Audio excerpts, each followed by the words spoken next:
Andrea Michelle Knabel was born on January 7, 1982, to parents Michael and Cheryl. In 2019, 37-year-old Andrea was a mother of two sons, ages 6 and 7, living in Louisville, Kentucky. She was described as a good mother and friend who had a beautiful heart, but was sadly down on her luck. Her father said she was friends with everyone, no matter if they were the best of people or the worst. After high school, she earned a marketing degree from the University of Louisville and then worked as an analyst for Humana before being laid off, and that's when everything began going downhill. She then got involved with Missing in America, a nonprofit organization that helps find missing people. She was said to be very helpful within the group and even helped locate a missing teen. Unfortunately, not long after, she too would strangely vanish into thin air.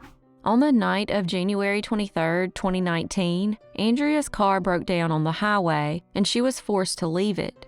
The next morning, she returned to her car and discovered that it had been hit and pushed into the ditch and was now inoperable. Since she didn't have a backup mode of transportation, she lost her job doing deliveries.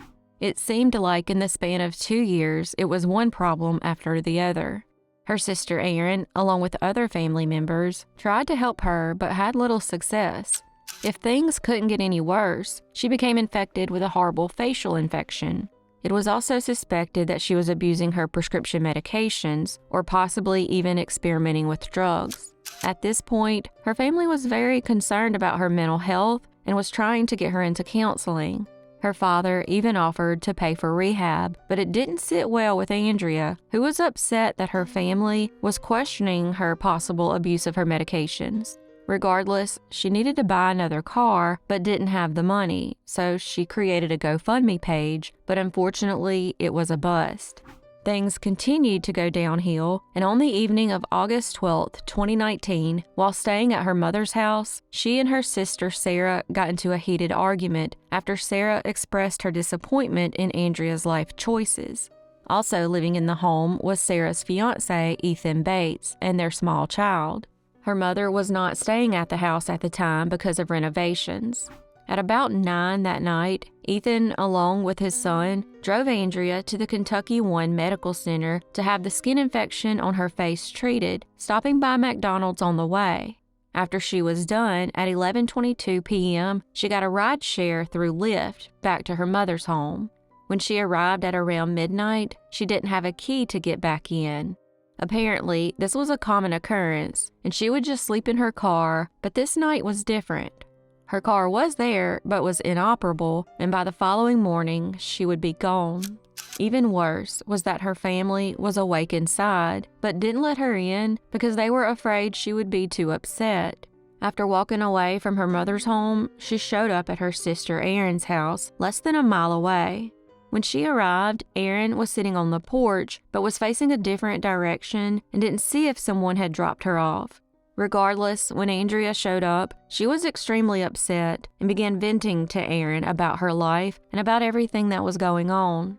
Erin, though, just like Sarah, didn't agree with her lifestyle choices.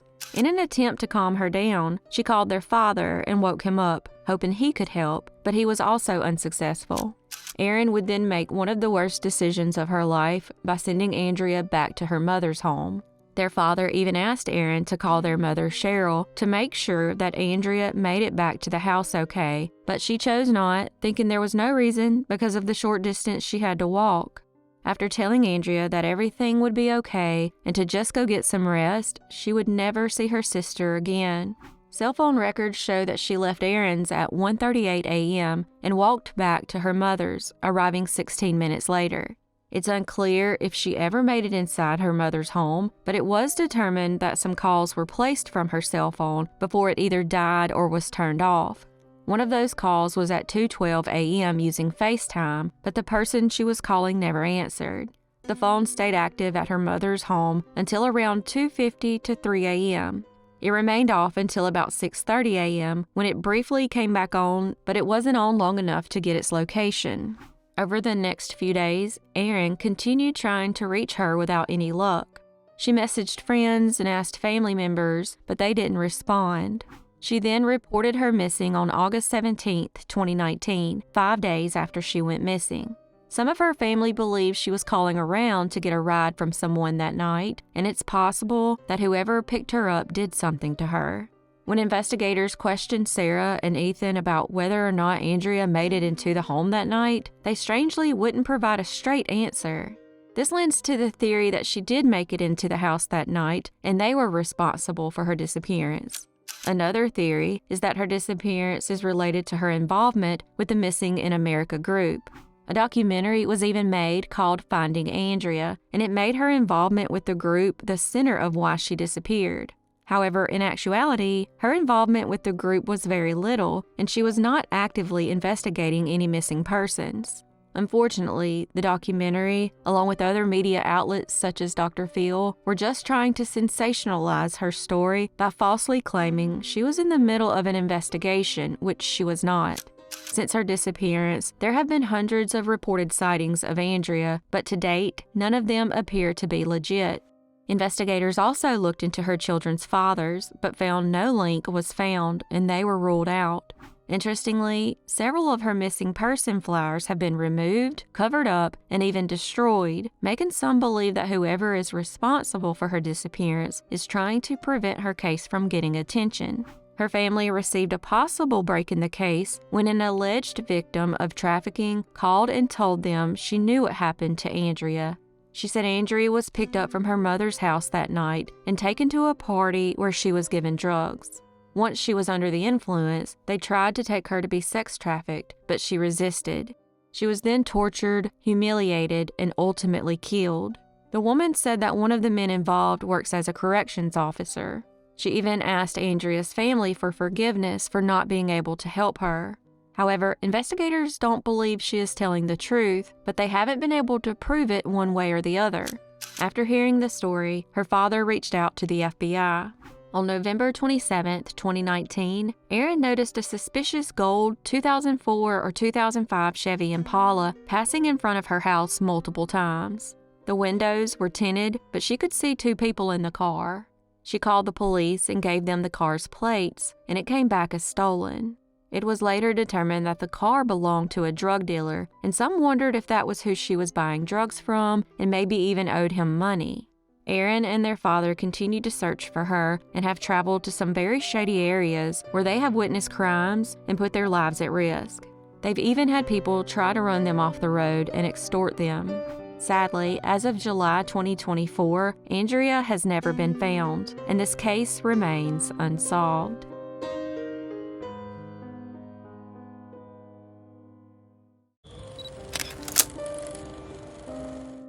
Christine Rosie Pierce was born on September 14, 1958, and went by a few nicknames, including Chris, Chrissy, and Sis. In 2020, 62-year-old Christine was living in an apartment in Colorado Springs, Colorado, and worked at the fast food restaurant Wendy's. She was described as a very well-liked individual who was also a little rough around the edges. She was most famous for her talent as a drummer and had been in several bands since the 80s, including the River Bottom Band. Here's a short clip of her playing.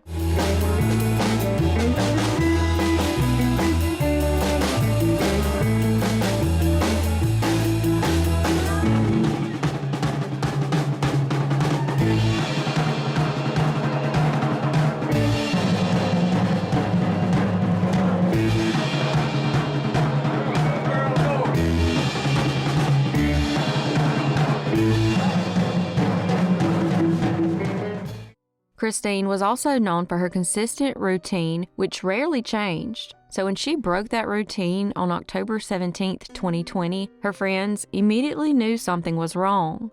Around 6 p.m. the day before, she was seen outside of her apartment walking towards the nearby Tony's Bar, where she was known to frequent. It appears she hung around the bar until around 10:30 p.m. and was even caught on a surveillance camera at one point. After that, she never returned to her apartment and was never seen again. The following day, she failed to show up for work and then missed band practice. At that point, her friends were very concerned and reached out to her family, but they hadn't seen her either. Around the time she disappeared, she was hanging around a shady individual by the name of Charlie, and some believe he is responsible for her disappearance. He even allegedly made some strange comments about her after she went missing. It's possible that someone murdered her and stole her $600 in stimulus money that she received around the time she went missing. Sadly, as of July 2024, Christine has never been found, and this case remains unsolved.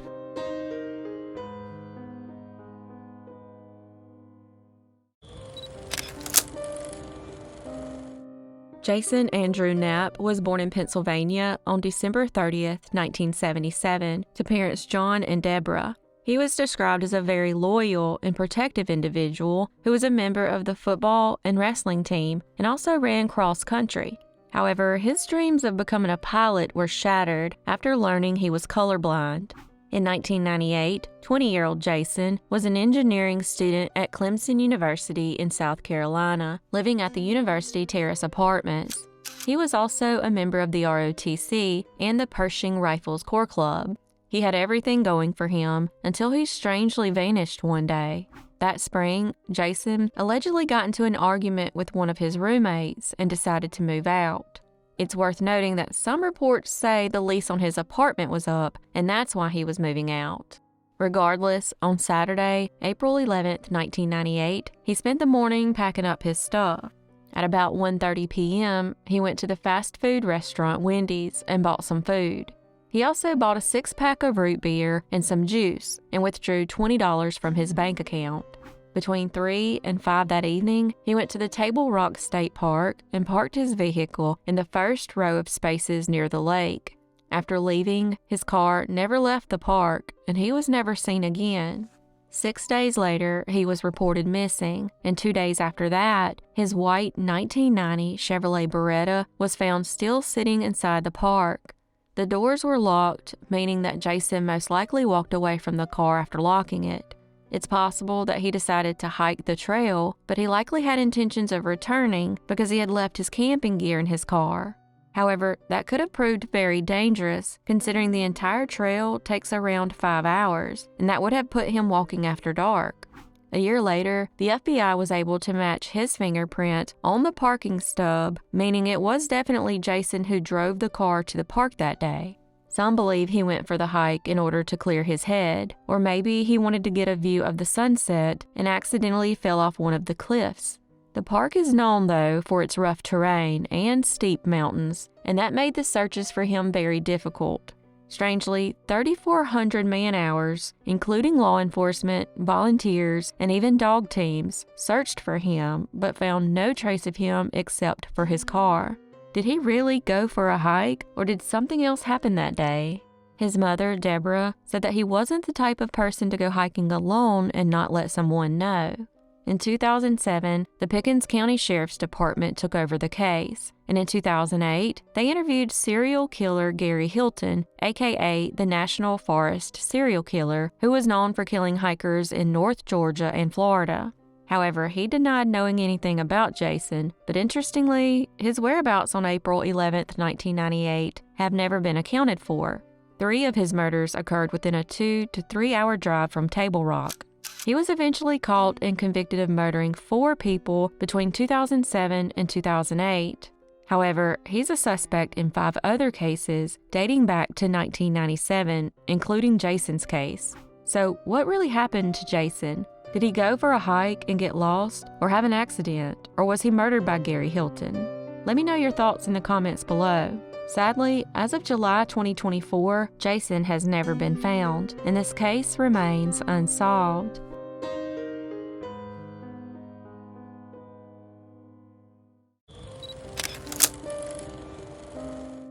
Mary Ellen Tanner was born in Biddeford, Maine on June 8, 1960, to parents Charlie and Shirley, and grew up in Kennebunk.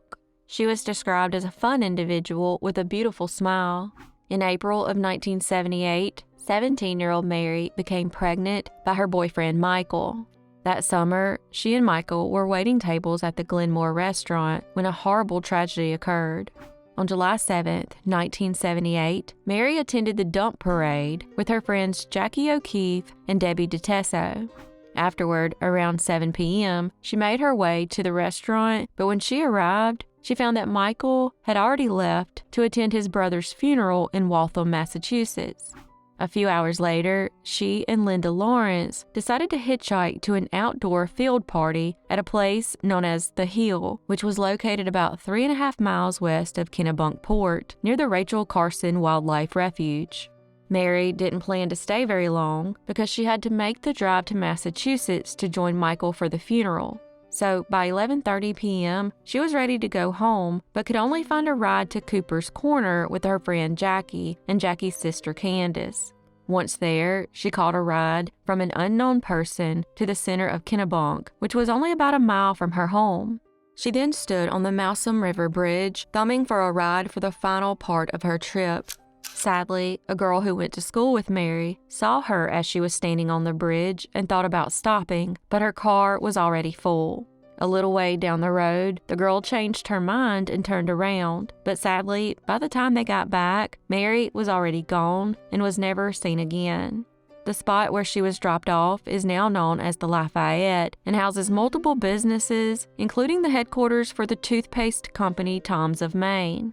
The next morning at 5 a.m., her father, Charlie, got up expecting to drive her to her boyfriend's brother's funeral, but she was nowhere to be found.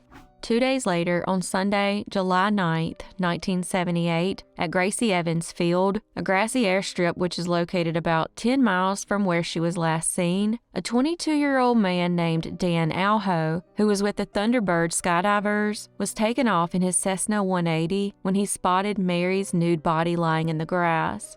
Wanting to be sure that it was definitely a body, he landed his plane and made his way to the spot.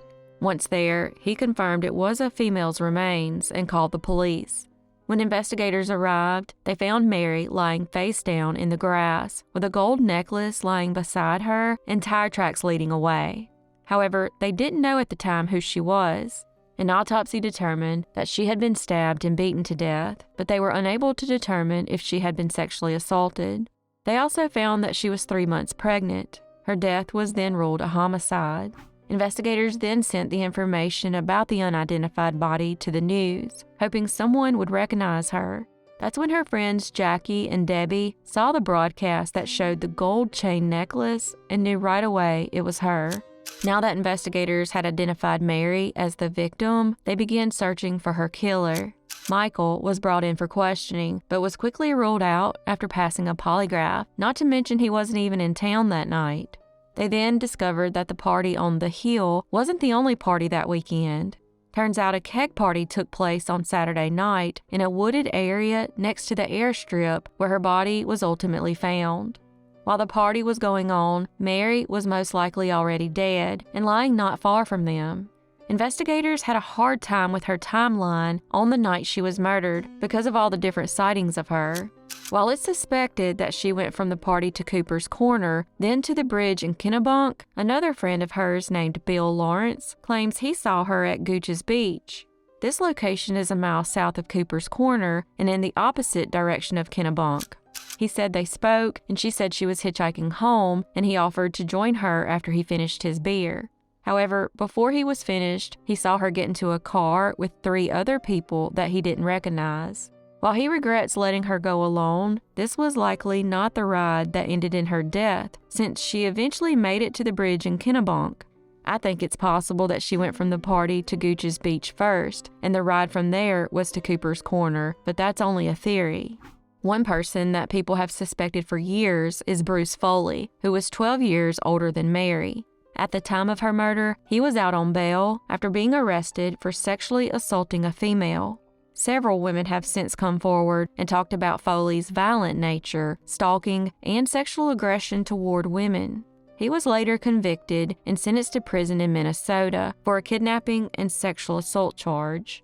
Foley has always maintained his innocence and even had an alibi for the night of the murder. In 2019, he passed away.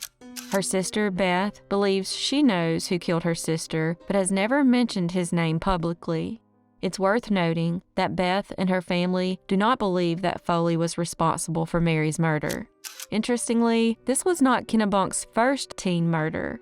8 years earlier, 13-year-old Mary Olenchuk was found strangled to death in a barn about 10 miles away. She was last seen getting into a maroon 1967 Chevy in Ogunquit, about 18 miles from the airstrip. This has left many in the community wondering if the same killer was responsible for both the murders. Sadly, as of July 2024, both their cases remain unsolved.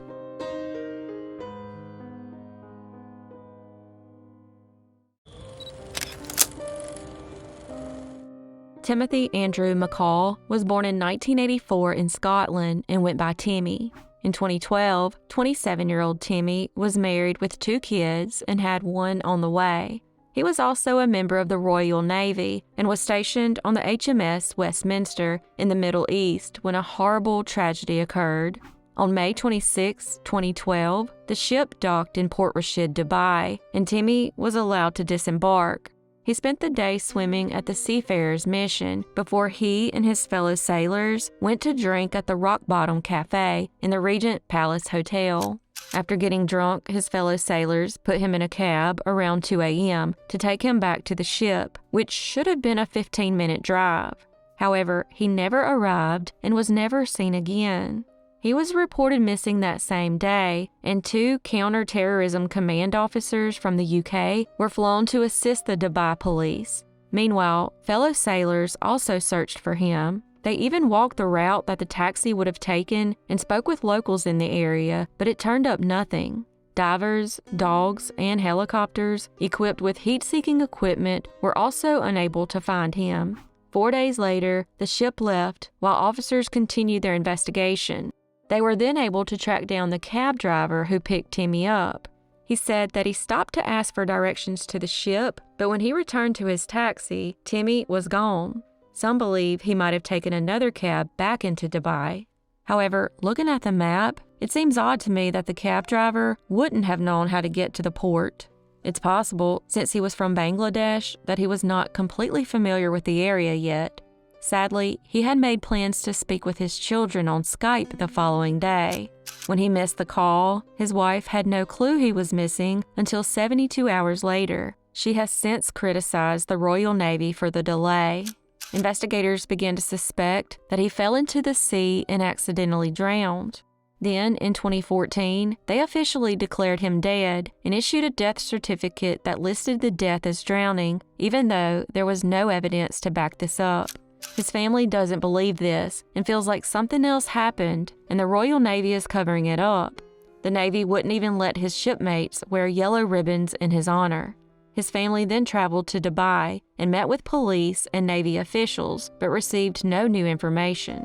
So what really happened to Timmy? Did he drown, or did he take a cab back into Dubai and something more sinister happened? Let me know your thoughts in the comments below. Sadly, as of July 2024, this case remains unsolved.